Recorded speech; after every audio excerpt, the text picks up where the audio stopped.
Katikkiro wa Buganda Charles Pater Mayiga asabye abakyala okubeera n'enteekateeka nnamutayiika eyinza okuyimirizaawo amasomero gaabwe ne bw'abanga ensimbi zikendedde mu bantu.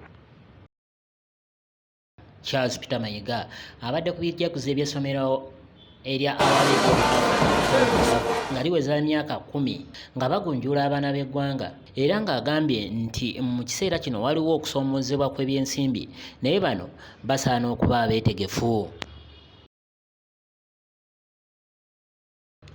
Ono agamba nti abatandika amasomero balina okukola ekyenjawulo okulaba ng'abaana tebafa ku mpisa obuwangwa ssaako n'ezo enteekateeka eziyinza okubayamba okukula n'okuvaamu abantu ab'enjawulo.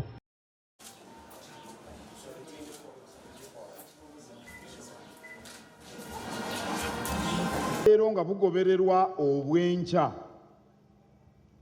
n'olwekyo emyaka 10 kikulu kasookedde essomero lino litandikibwa munaddala nga batugamba nti emirimu egitandikibwa mu nsi ento nga Uganda tegitera kubeerawo kusukka myaka 5.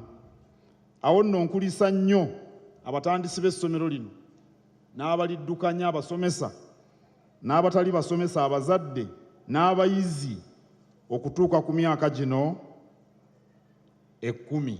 Muyogeyoge nnyo.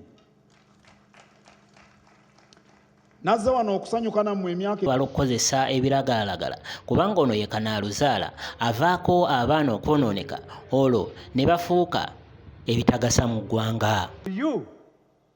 Your responsibility now is to stay in school.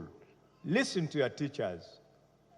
Don't try to reach things which are beyond you now, because the future has more than what you think you are achieving as of now. Tomorrow, some of you are going to be the Katikkiros. Some of you are going to be the generals. As I'm standing here, I was like you. Kiraga nti alumirwa abantu babeeramu. Si kirungi bulijjo okukola mirimu egyo gyokka egitusasulwako ssente. Bw'oweereza abantu nabo ne babeera bulungi, naddala nga Katonda akuyambye okubaako w'otuuse, ate ku ludda olulala oba weeyamba wekka, kubanga toyagala obeere nga ggwe wekka ggwe yeeyinza mu bantu abalala bonna abateeyinza.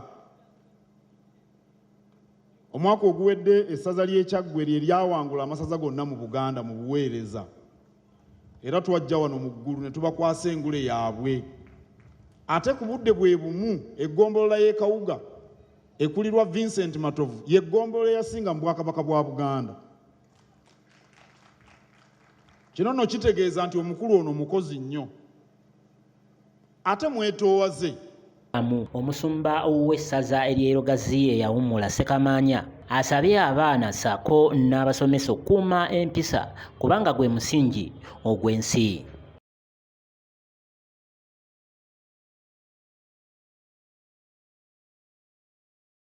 We feel appreciative and we shall be proud of our nation.